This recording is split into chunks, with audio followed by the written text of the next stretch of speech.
Hello, hello, and welcome to the Paisley Penny Arcade, whatever that means. I'm Mo, and today is Wednesday, the 17th of June. Can you believe? How are you? This is the place, whatever that means, and I am he, whatever that means. And you are you, and you know what that means. So, how are you, Renee? Welcome to the place. Today is going to be, I think, an interesting day. I always hope it's going to be. And welcome. Welcome, welcome, welcome. Those of you listening to 1-2 Radio, thank you. Those of you on YouTube watching me, thank you. And today we're going to talk about metaphysics and what a wonderful thing it is. I'm going to take a little bit of a journey, or more or less. Pamela, welcome to the room. What room? Those of you listening are saying room.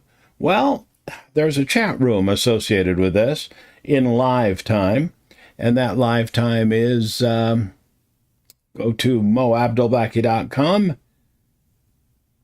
at, let's see, no, go to YouTube at Mo Abdelbaki. That's all there is to it. Forget about the moabdelbaki.com. Just go to YouTube at Mo Abdelbaki. MoAbdelbaki. There you are, and you'll find us. And you can talk to Renee and Pamela, and you can talk to each other, and you can talk to me, because I keep an eye on it.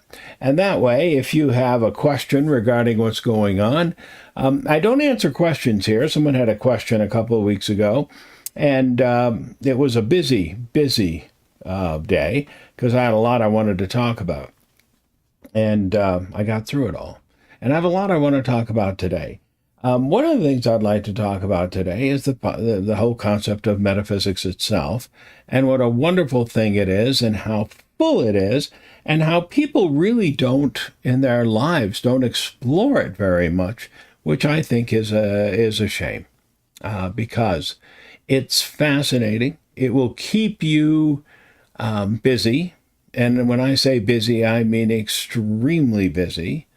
Lots and lots and lots to study, a lot to think about, and you'll never be bored. I guarantee you that. I started this journey when I was a kid, and I mean kid, like 6, 7. I was fascinated by it by that time. And I used to go to our library. It was a wonderful Carnegie Library in Fort Collins, Colorado. And I would go sit amongst the books because I was too young to check them out and probably too young to read them.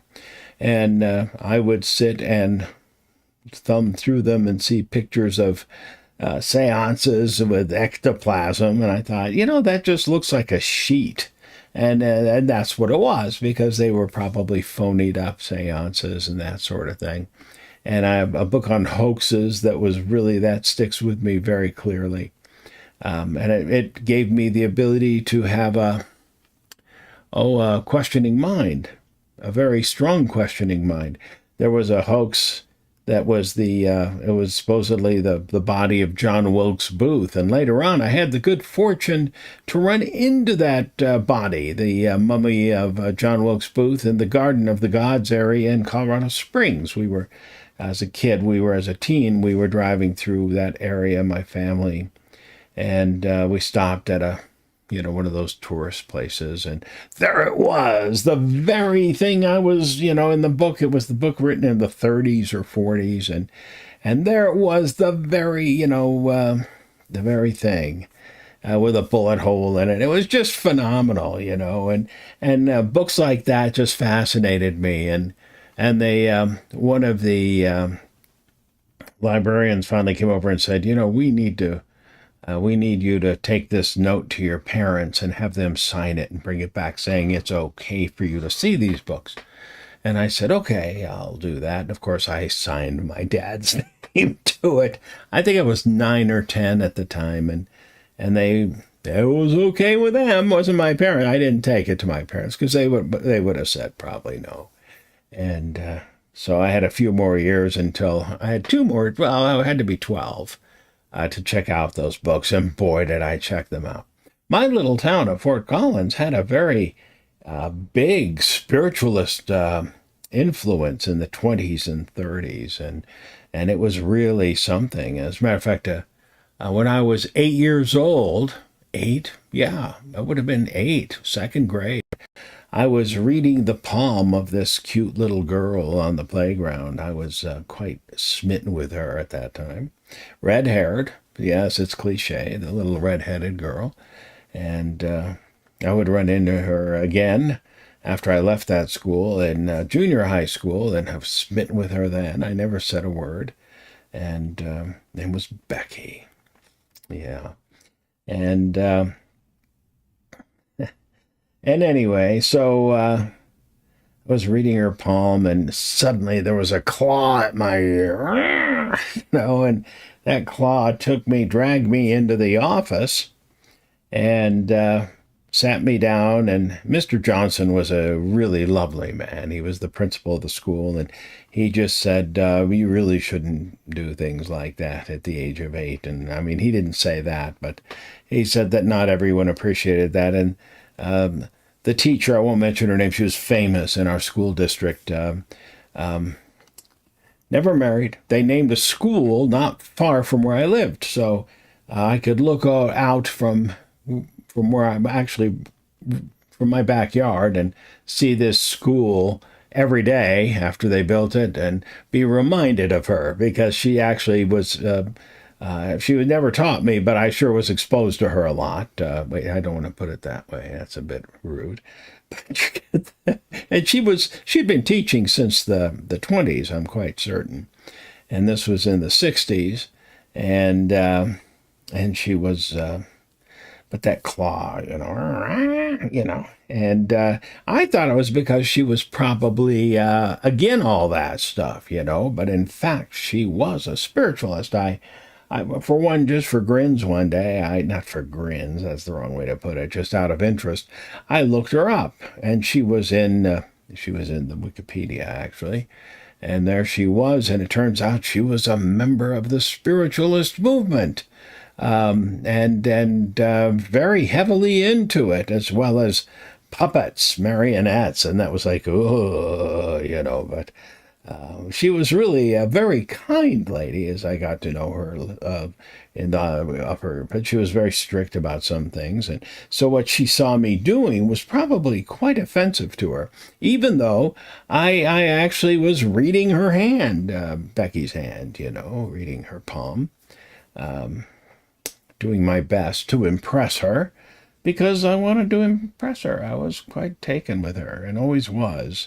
Who knows? She had dimples and this beautiful smile, these wonderful eyes, and, this, what can I say? Yeah, and I never said anything to her, so. But anyways, even at the age of 8, I was into this stuff, and so there it was. There it was. And I've always been fascinated. I saw my first tarot cards very early on, 5 or 6, and was like, ooh, and got my first deck. And when I sent away for the cards at the age of 10, got them at the age of 11, because we moved. Made my first deck of cards right around the age of 7. Just took a deck of playing cards and drew upon them. It's always been in me. I learned about the planets as soon as I could. I did not correlate that they could have influence upon our lives, and I'm not sure I put it that way. I would say more that they are a map of us, that they map us. That's how I would put it.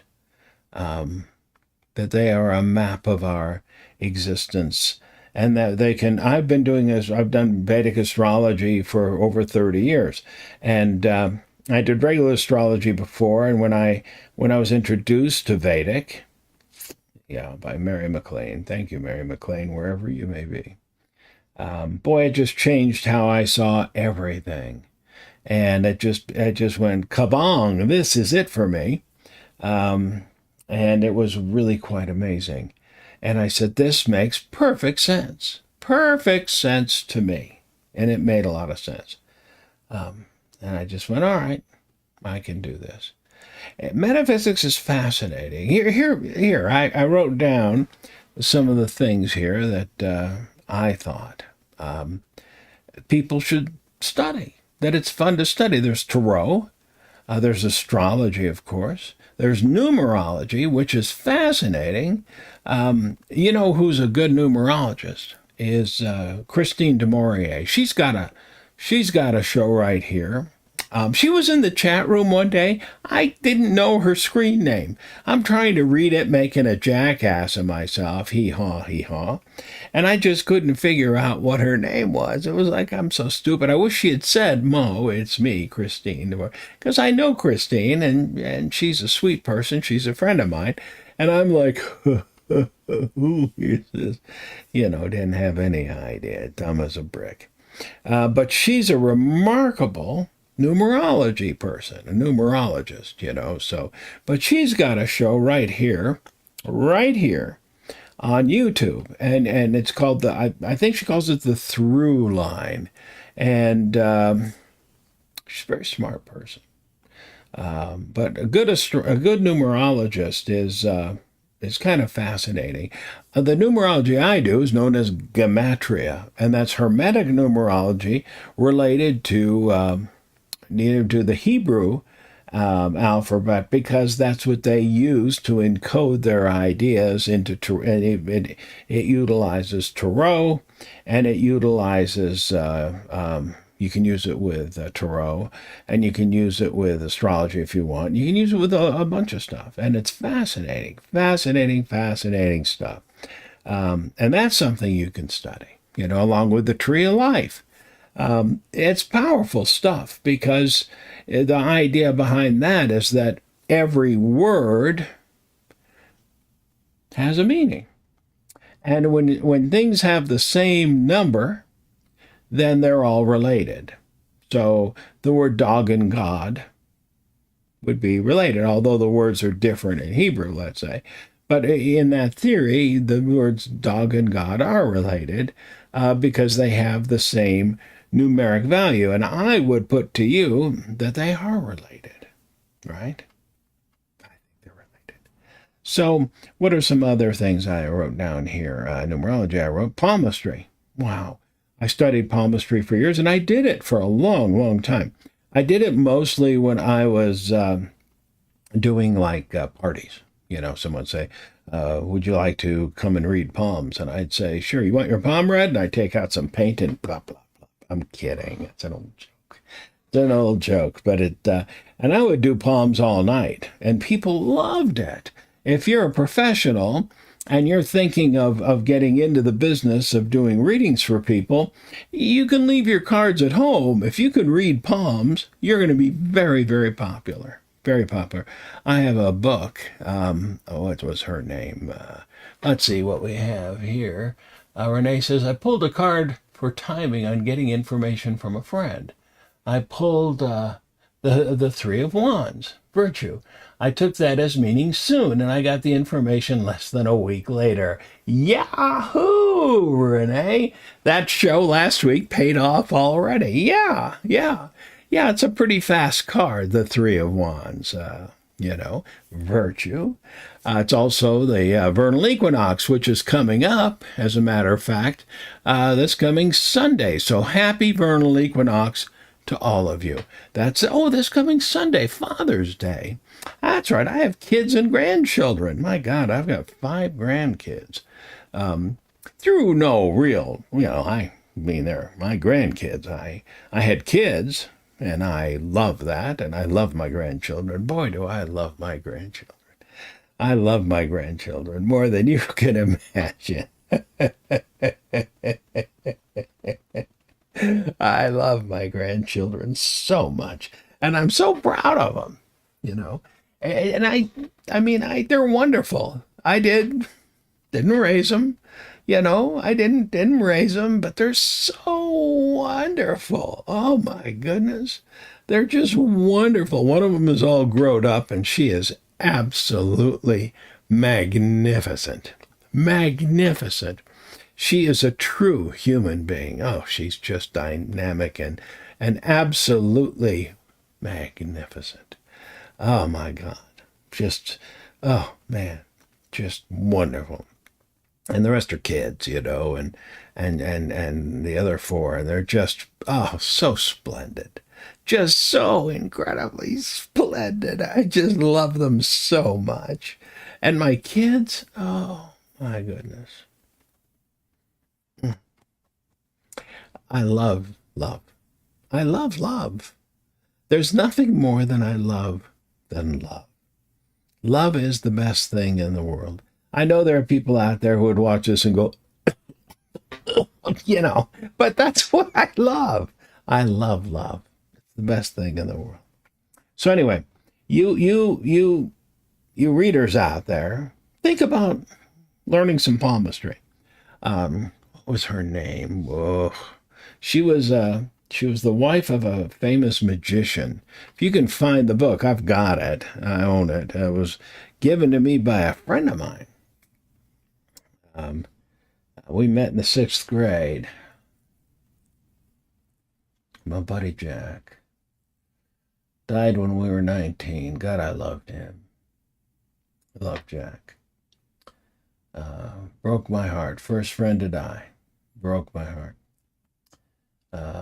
Close friend. I had another fellow I knew I liked, but he was really the older brother of another friend of mine, but he died in Cambodia during the war.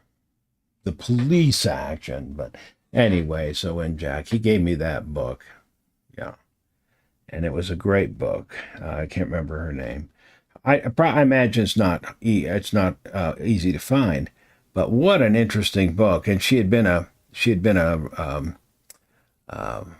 I think she had worked like in carnivals and stuff, and a lot of good stuff in there. Some stuff I've never seen anywhere else. I could tell people how many kids they had, and it was accurate, and they blew them away. Just blew them away. Unbelievable stuff. So palmistry's good.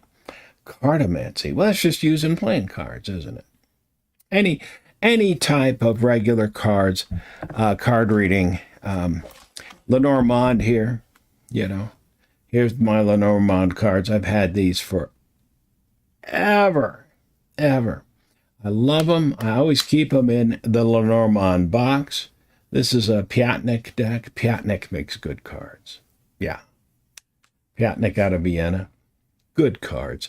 I love this particular deck. It shows her like some sort of mad woman on the front. Just love it. I think she was anything but. Supposedly she read for Napoleon. Napoleon, he loved geomancy.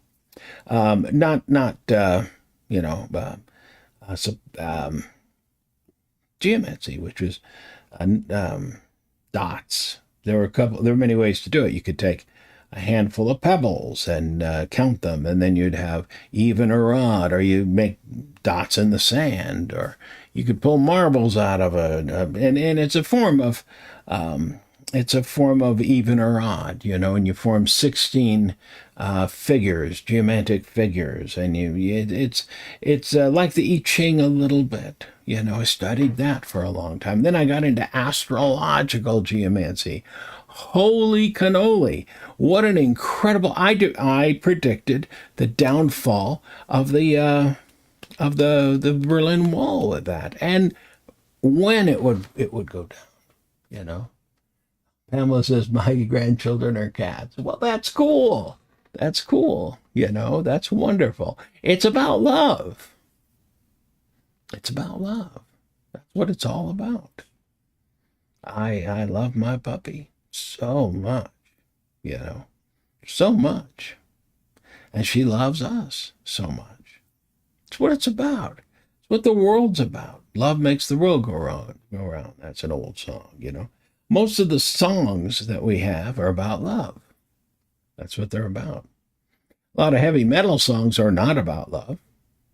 They're anger-based, but a lot of them are anger-based because of love, frankly, or heartache.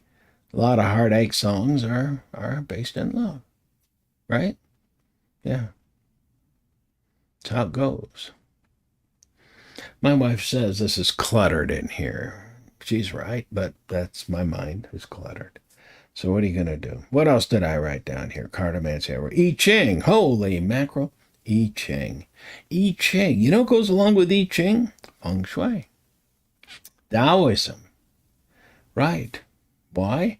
Well, because the I Ching is in many ways the foundation of Chinese culture. Now, some people would say, Mo, you are up to here with the brown stuff, you know? And maybe some people would be right, but I have studied many things. And one of the things about the I Ching is that the I Ching is powerful. And it sets things in order. It sets in order nature and how nature works and how things are happening in nature. And one of the things it does set up is the concept of the order of the sequence of the seasons and all that. And you get the Lo Pan, which is the geomancer's compass, they call it, which is what someone who does feng shui uses. Pamela says, I need a good dose of feng shui. And yeah, we could all use it. And I happen, my office, even though it looks a little bit, whatever, like you need a shoehorn to fit me in here, it is actually, the feng shui is pretty damn good. Darn good. It feels very comfortable to me. I've got kind of an innate knack for it because I studied it for a very long time. Now, that's something I was introduced to at the 12th house. I'd been doing the I Ching for a long time because I was introduced to it in junior high school. But as far as the feng shui, that was something that came to me much later, and I kind of understood it because it made sense to me because of the I Ching, but I didn't understand a lot of it because a lot of it seemed very superstitious to me. And that's the truth. There are two, I don't like superstition, but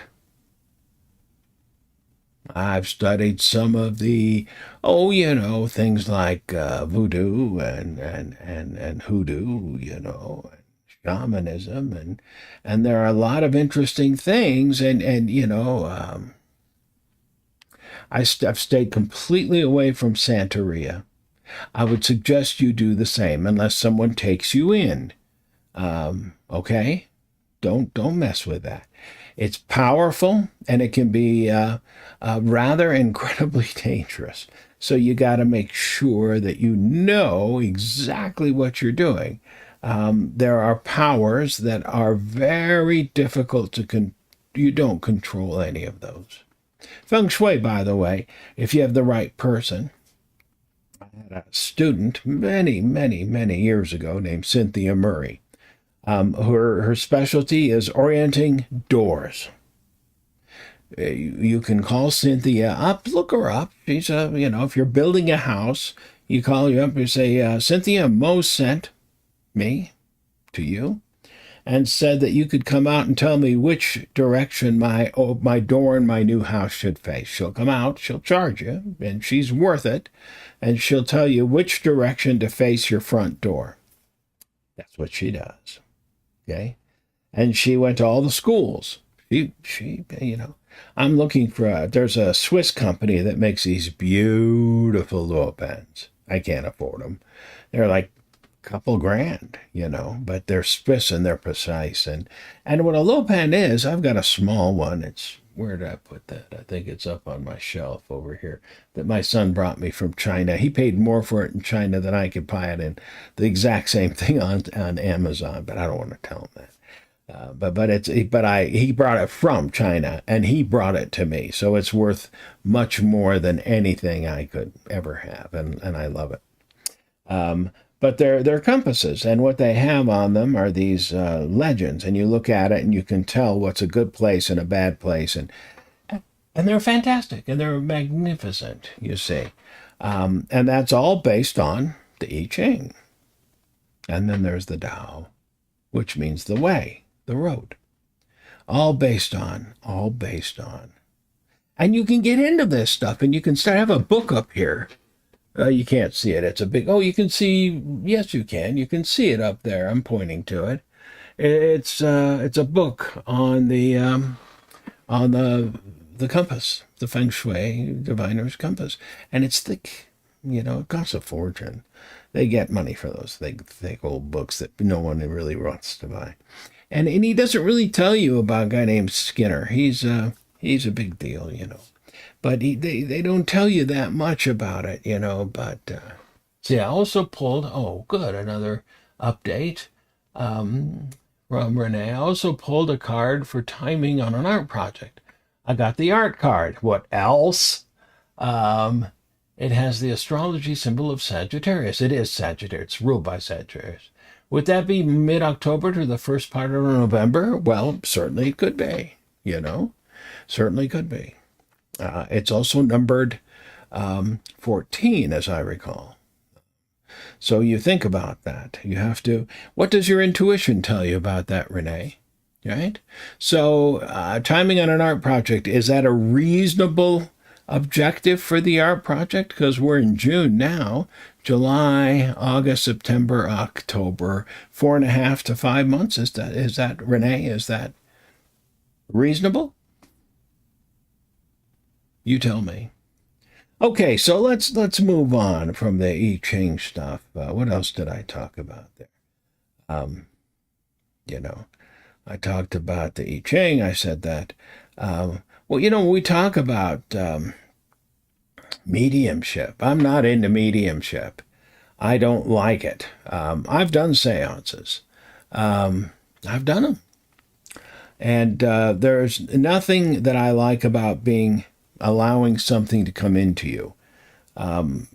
So I'll just say that's something, if you feel like allowing it, it's your job. But I don't like something slipping into me. And I never allowed it completely because I just don't like it. Okay, Renee says that is reasonable. Good. And I've met a lot of phonies. I'll just say it. Lots of them. So that's up to you. But that is something that you can look into. I just don't think it's really But that is something to look into. Harry Houdini, along with a fellow named Joseph F. Rinn. Joseph Rinn wrote a book called 60 Years of Psychical Research. A fascinating book. And Houdini spent about 30 years debunking mediums because he really wanted to find out, is there such a thing as is there anything? He never could prove it. He tried because he wanted to believe. And his widow, Bess, wanted to prove, she wanted proof that he had passed on to the other side. No proof, ever. I don't know. Heck, I don't have any idea. Auras, I believe in them. I've taught the class.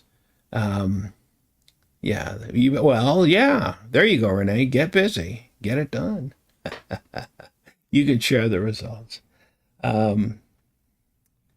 Auras. I used to teach aura classes, and in the class, I discovered that if one person can see them, and I have been able to, I don't do it all the time, drive you crazy. If one person can see them, everybody can see them. I don't know why it works. But by the end of the class, everybody's seeing them, and they're flipping out, happily flipping out, but flipping out. You can do this. And you can see them. Usually people start seeing them in black and white. By the end of the class, they're seeing bright colors. And they're just going, yes, yes, yes. And then they may never see them again, but that one time, and then they're believers, and they just go, wow. And you realize you've been seeing them all your life. Astral projection. Why don't you study that? Once you do it, you're hooked. It's not easy to do because it's not a normal thing to do. Some of you have done it. Some of you have done it in your sleep. Here's one thing. If you're in a dream and you happen to lucid dream where you go, oh, I'm dreaming, look at your hands. Look at the backs of your hands. If you can look at the backs of your hands, you will discover that whatever you're dreaming disappears and you'll be in a real place. And that can change your life because suddenly you'll realize it's a real thing. Remote viewing. What is remote viewing? Well, it's not what people think it is. A fella named Ingo Swann, I-N-G-O, Swan, like the, bird. He wrote a book on remote viewing, and he was doing it for the CIA, supposedly. Now, I know two people who worked at the Stanford Research Institute back in the 70s, late 70s, early 80s, I think, and they were doing remote viewing for SRI, Stanford Research Institute. I think with Ingo, and they did remote viewing, and they're as honest as the day is long. And they were doing it. And it's not what you think. It's a very sort of different thing. Look into it. Try it. Why wouldn't you try it? Why wouldn't you explore the metaphysical realm and stretch your mind? Life can be mundane, man. I mean, it just can be so kind of humdrum, ho-hum, la, la, la, la, la. Why not make it fizzle? Why not make it fascinating? Why not? Why not get yourself a Ouija board or two? Why not? Why not? Psychometry. What is psychometry? It's fascinating. I used to teach a couple classes in that back in the day. You take an object.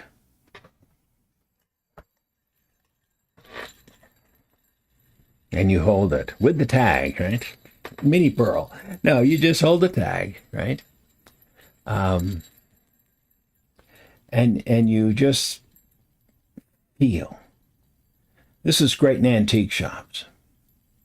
Although there may be a little hesitation there, for people to just let you hold. Renee says, I used to see colors when I tried to meditate. Oh, yeah. It was beautiful. It doesn't happen anymore, and I miss it. Well, those colors you're seeing in your meditations may be levels of going down. I see them when I meditate. Usually I go, boom. Different. I love those colors. I see them. Psychometry is this. You're holding something. This happens to be a mandala yo-yo by Tom Kuhn. If you call Tom Kuhn, tell him Mo sent you. Tom knows me. Used to anyway. Tell him Mighty Mo sent you. Mighty Mo, the yo-yo pro. And you hold this and you say, okay, who owned this? Big guy. Big guy with weird clothes. Oh, he's pretty good yo-yoer. Yeah, mandala yo-yo. Okay, why? And you get feelings, and this was an amazing thing. I have done it very successfully over the years. This checks out your sensitivity, your ability to feel things, your ability to discern things. It's a powerful thing, and it works. Here, let me hold this. What do I feel from this? What is this? This is a nose flute. Ew. I'm feeling something disgusting. Let's see. Snot. I'm feeling snot. Oh, give me a Kleenex. No. But you do it. I've had people give me things and I've held them and I've been able to discern a lot, and that was correct. And you can do it too. Psychometry. Read about this stuff. It's valuable. It enhances everything you do. It enhances everything you are. It makes you a better reader. It makes you more in tune with the world around you. Don't ignore this stuff. I've experienced with lucid dreaming very fun and interesting experiences. That was Pamela that saw colors. Oh, was it? Oh, yeah. Yeah, well, my eyes. Man. Pamela, good for you. Thank you, Renee. What else did I write about? Remote viewing synchron. Yeah. Pendulums. Pardon me. Pendulums. I'm not big on pendulums because I know that I can make them move. But for those who can remain indifferent to the fact that they can do that, they work. You know? Yeah. Seances. I had fun in seances. They're fun. But not for me anymore. No. Pendulums, you can ask yes or no questions. I've known people who were spot on all the time. Let's talk about tarot for a second. Tarot, there are literally, I'm sure, hundreds of thousands of decks. At any given time, there are tens of thousands, probably thousands of decks available. I may be exaggerating a bit. But there are thousands of decks available, and that is not an exaggeration. There are decks that I wish were still available, that I wish I had bought 30 years ago, 50 years ago. There were decks around that I wish I had bought because they were so cool, so very, very cool. And I was like, but I didn't have any money, you know? Tarot decks have always been expensive. The first tarot deck that I bought was like $3, $3.95 in the back of a comic book. And that was expensive for me. I was a kid, you know. Dowsing rods. Oh, Pamela, thank you. Yeah, I made a set of great dowsing rods. Copper. I bought this stuff at like a hobby shop. Dowsing rods. I made copper tubes, and copper wire, you know, and little balls on the end that were beads, copper beads. It was all copper, you know, lightning zip, gone. And they were incredible. I could find dead spots in houses. I could find weird energy. It was really something. That, and along with my Xingsha, which are the Tibetan bells, I could find sour spots. I could find what I thought were bad energies. But these dowsing rods, they were really just incredible. Renee, you can't do pendulums for yourself. That's interesting. The dowsing rods and water rods. I've never been able to water witch. Now, I've known people who could do water witching like crazy and were very good at it. Very good at water witching. I had a friend when I was a kid. They had a well on their property. He found it. And he was, when I met him, he was 12. Yeah, he was 12. And they needed a well because when they had went dry. He lived across the street and down from me. And they put a piece of what's the tree? Oh my God. Cottonwood. They put a cottonwood sapling in his hand. They put it in the shape of a Y. You usually hear willow, but it's anything that can, you know, that needs water, and cottonwood loves water. And they cut it in that Y, and they just said, now you just go out in the backyard, and they had a big backyard, and it was adjacent to a pond, an irrigation pond. Yeah. I lived across the street too. We'd skinny dip in the summer. God, it was a great, it was great. Anyway, so they put it in his hand like that. And he just started walking around in the backyard, and suddenly it just, and they dug, and they found a well, you know, and because it was well water, you know, they couldn't drink it. But they used it for, you know, stuff like that. Yeah. Renee's asking, Pamela, do you have dowsing rods? That's a good question. Do you? The one I had for years and years. And then one day I moved and it got crushed and bent, and I just didn't make new ones. You can make them with straws and wire, and I'm convinced there's something to it.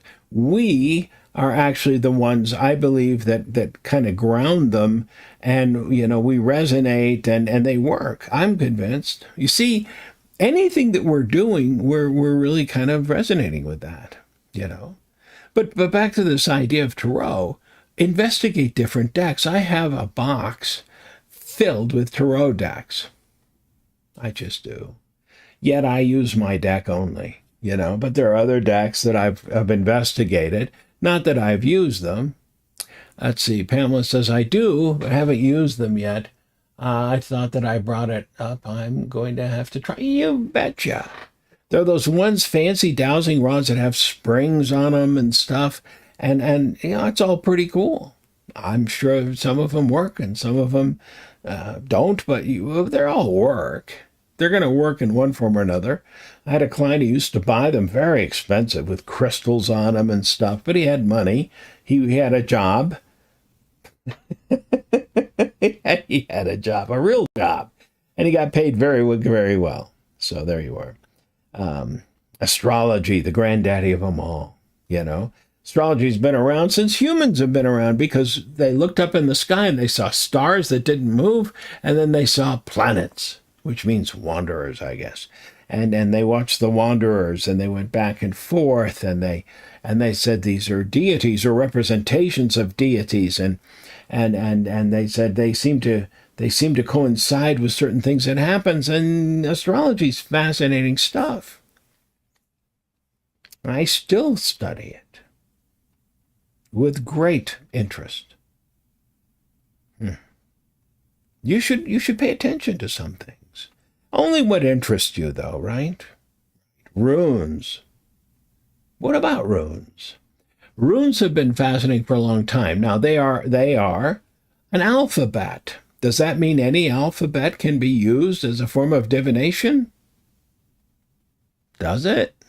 Why not? Why not? Maybe any alphabet can be used as a form of divination. It's up to you. Now, the runes have a certain history that I'm sure most rune masters would rather not discuss. Probably the greatest modern rune master is Stephen Flowers, Dr. Stephen Flowers, also known as Edred Thorson. And he's the one who kind of wrote a bunch of rune books, The Well of Weird and those other books. Word, I think, is how it's pronounced. But really good books on using, runes and rune magic and, these types of things. I knew a rune master and his wife back at the old 12th House bookstore days. And he was a great guy. Ice Wolf. He was a great guy. I really liked him. And sweet guy. And he passed a few years ago, I heard. But just a sweetheart. And he was just a big old guy, but he was into it all. And it's going today. The runes were a part of, unfortunately, the Third Reich, and they brought it into the Reich's religion. We'll use the word religion, religio, meaning to tie back. Tie back to what? Well, that's up to you. But they did.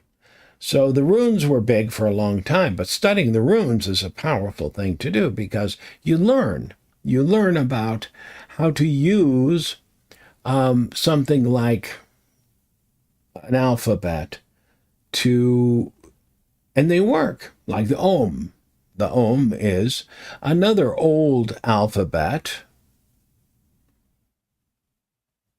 to teach you something, and because you have to think differently. You have to allow yourself to think more symbolically. I like them both. Yeah.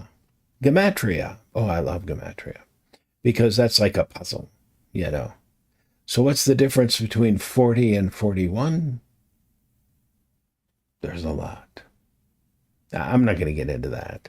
The number 40 and 41, I'm not going to get into that. Some other time. That's some other time. We're getting into Crowley, and we're getting into magic, and we're getting into the idea of vampirism and emotional. We're not going to get into Hermeticism. That's a whole thing. Hermeticism will take 20, 30 years of your life.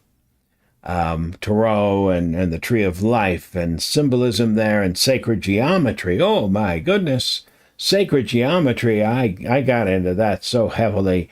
It stole an entire chapter of my life. And I just actually sold my books on sacred geometry by Tons Brunus. And I was kind of glad to get rid of them. Because it was like, oh my God, I waited 6 months for them. They came from Copenhagen. I hope someone gets use out of them. Colors. What do colors mean? Yes, there are symbolic meanings of colors. In Tarot, do you know what the colors on your cards mean? Do you know? Because they're alchemical in nature. Not everybody knows that. People read the Rider-Waite deck. Yeah, that's right, the Rider-Waite deck. And there are meanings to the colors, but they don't understand them all the time. Some people do, some people don't. Does it matter? What is the alchemical symbolism? What is the meaning of salt, mercury, and fire, sulfur? What is all that about? Is it really about turning base metals into gold, or is there something else going on there? Huh. Does it matter? Well, not really. But you might be interested to look it up and see that Isaac Newton spent the last 40 years of his life trying to transmute base metals into gold, and that there are many people who believe he actually did it. He was a pretty smart guy.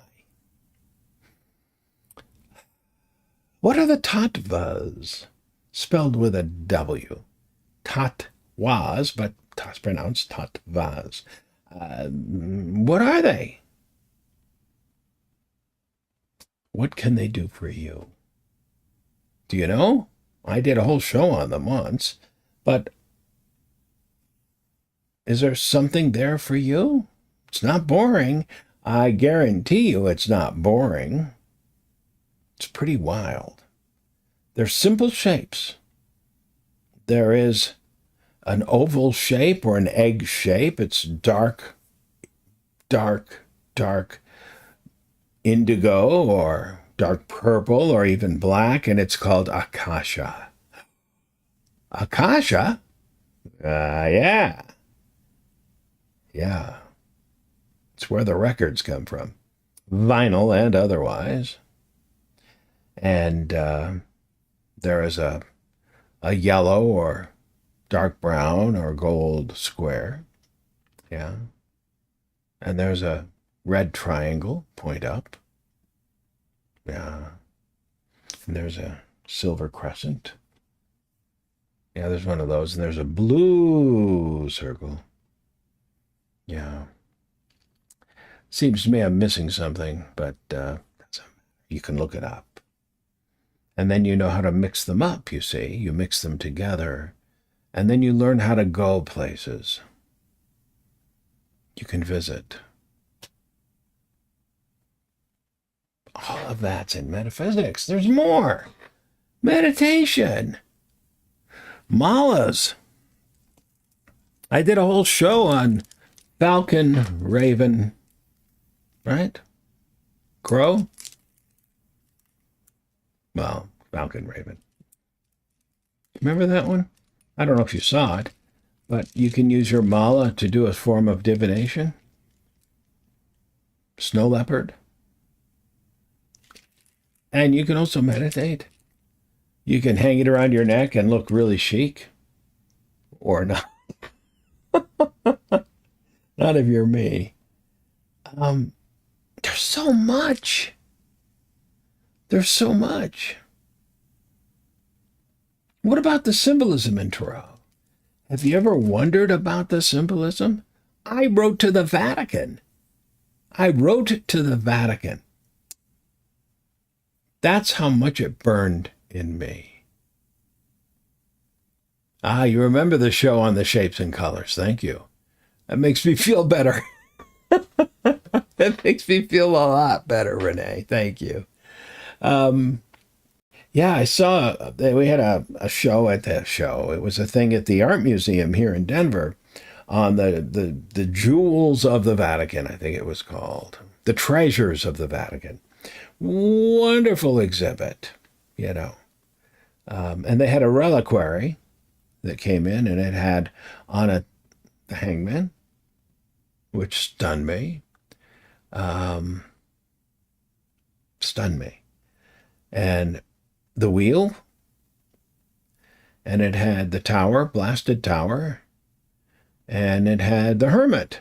And there was a priest at the end. Sigils, there's something to study carefully. Carefully. King Solomon, carefully. And I got to the end of the whole thing, and I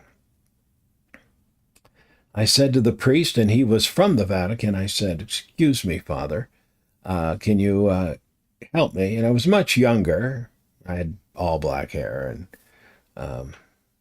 I said, "Could you help me?" So he was young too. He was probably my age or so.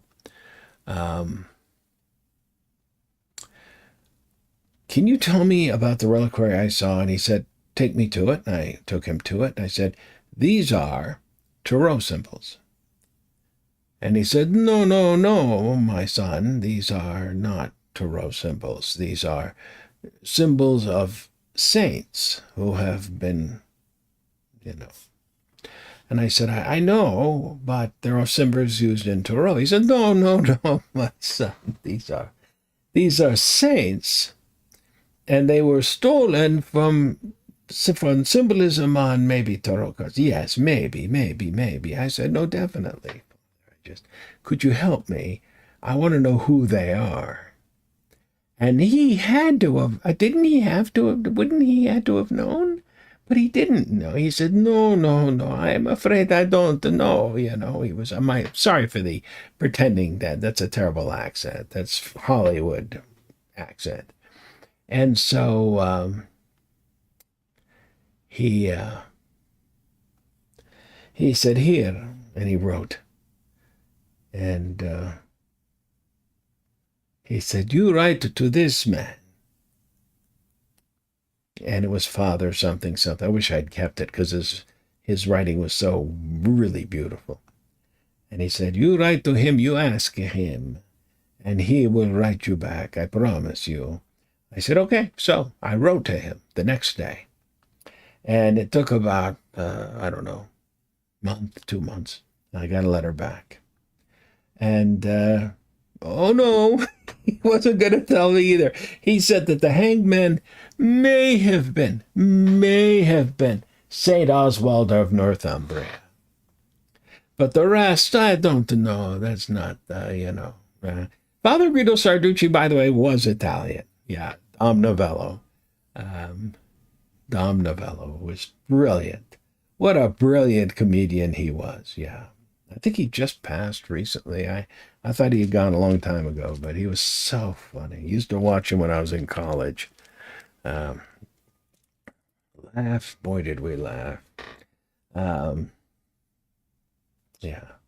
So, and I looked up the rest, and I looked up everything, and I started studying the symbols of tarot cards from the 14th century and the 15th century and the 16th century. And I realized why the tarot cards were, oh my God, I have a minute left. See, not boring. Not boring. St. Oswald of Northumbria. Well, that would make sense. Northumbria being Scotland and being across the North Sea to Finland, Norway, Sweden, Odin, Yggdrasil, hanging for 9 days and nights. Himself disemboweled. Get it? Never, ever boring. Well, powerful. Everything we do in metaphysics teaches us about humanity, which teaches us about ourselves, which teaches us about our fellow human beings. Fascinating stuff. You'll never be bored, I promise you. All right. Well, that's good for today, don't you think? Peace. Love, please. Peace. Please, love. Have a wonderful vernal equinox or summer solstice.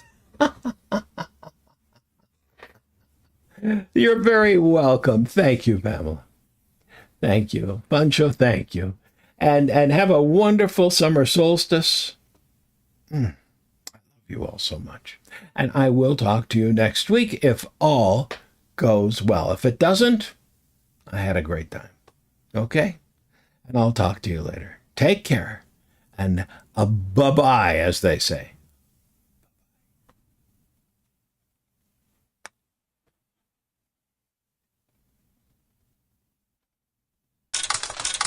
Until next we meet, I'll be waiting for you right here in the Paisley Penny Arcade.